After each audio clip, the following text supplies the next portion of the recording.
லைவ அடே விஸ்டம்னா ஆடம் ஆட பாவிங்களா டேய் விஸ்டம்னா அந்த இடம்டா என்ன கலாய்க்கிறீங்களா எல்லாரும்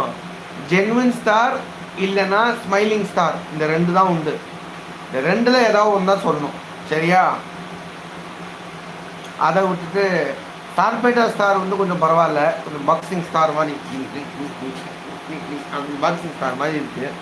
பட் தென் சரிப்பா ஊற்றி மூடுறேன் நான் ஓகே ஃபைன் நம்ம வந்து அடுத்த லைவில் சந்திப்போம் வீக்கெண்டில் சந்திப்போம் ஈஷா எக்ஸ்பீரியன்ஸு காதல் ரீசெட் ரிப்பீட் அந்த படத்தோட ரெவ்யூ அண்டு கதை காதல் கதை சொல்லட்டுமா அது வந்து மார்க்கோனி மட்டாய் அந்த படத்தோட நக்குல் அவர்கள் நடித்த ஒரு கதை அந்த கதையை ஆட் பண்ணி ஒரு படம்